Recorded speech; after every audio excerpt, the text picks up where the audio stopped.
Assalamualaikum warahmatullahi wabarakatuh. Perkenalkan, nama saya M. Jusman, NIM 18 kelas 3A dari jurusan Teknik Manufaktur Industri Agro. Saya sedikit akan menjelaskan dari tugas 4, yaitu pengecoran logam dengan cetakan pasir. Kita masuk kepada pengecoran logam dengan cetakan pasir. Kita masuk pada pengertian pengecoran logam dengan cetakan pasir. Pengecoran cetakan pasir adalah proses pengecoran logam dengan menggunakan pasir sebagai bahan cetakan. Proses pengecoran meliputi pembuatan cetakan, persiapan dan peleburan logam, penuangan logam cair ke dalam cetakan, pembersihan coran, dan proses daur ulang pasir cetakan. Produk pengecoran disebut coran atau benda cor. Berat coran itu sendiri berbeda, mulai dari beberapa ratus gram sampai beberapa ton dengan komposisi yang berbeda, mulai dari beberapa ratus gram sampai dengan beberapa ton dengan komposisi yang berbeda, dan hampir semua logam atau paduan dapat dilebur dan dicor. Jenis-jenis pasir. Ada 3 jenis cetakan pasir, yaitu skin red cetakan pasir, skin red atau cetakan basah, cetakan pasir basah, cetakan pasir kering, dan cetakan kulit kering. Kelebihan cetakan pasir. Cetakan pasir merupakan cetakan yang paling banyak digunakan karena memiliki keunggulan. Dapat mencetak logam dengan titik lebur yang tinggi seperti baja, nikel, dan titanium. Dapat mencetak benda cor dari ukuran kecil sampai dengan ukuran besar. Jumlah produksi dari 1 sampai jutaan.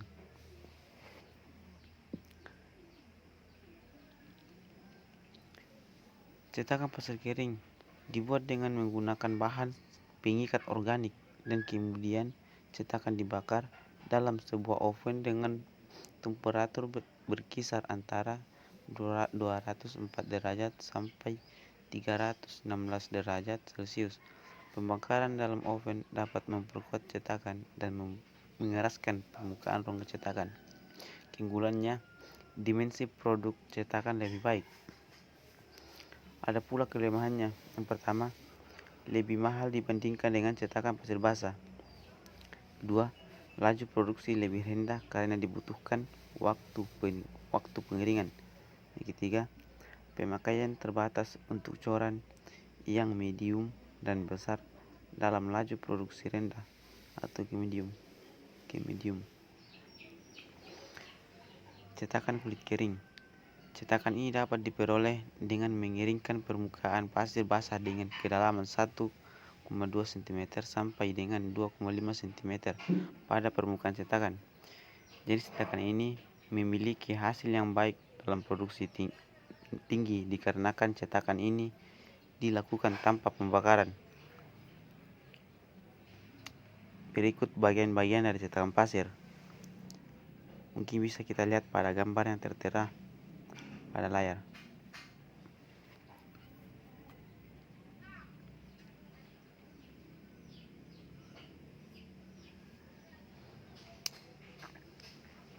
Proses pembuatan cetakan pasir. Tahapan pembuatan cetakan pasir. Yang pertama, pemadatan pasir cetak di atas pola. Yang kedua, pelepasan pola dari pasir cetak ke rongga cetak. Ketiga, pembuatan saluran masuk dan riser. Yang keempat, pelapisan rongga cetak. Yang kelima, bola coran memiliki permukaan dalam, misal lubang, maka dipasangan inti. Yang keenam, penyatuan cetakan. Yang ketujuh, siap untuk digunakan. Langkah-langkah proses pembuatan cetakan pasir bisa kita lihat pada gambar pada layar yang tertera.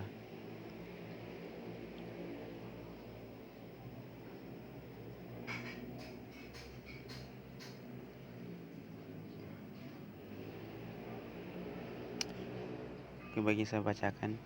Langkah-langkah proses pembuatan cetakan pasir.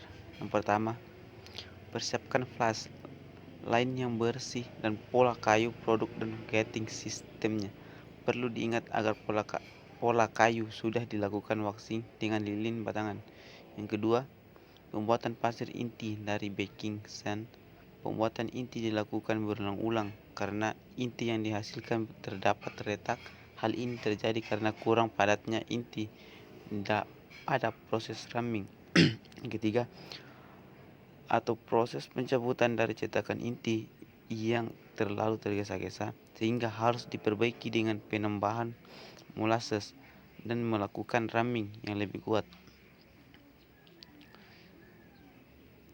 Yang ketiga, pisahkan kup dan rok pola kayu. Taburi tepung terigu dari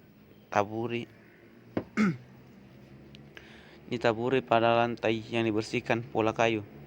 Bagian rak pertama kali ditutupi dengan pasir muka hingga seluruh bagian pola kayu tertutupi oleh pasir muka. Yang keempat, tambahkan dengan pasir belakang, lalu drumming dengan bantuan palu dan rammer agar pasir menjadi padat.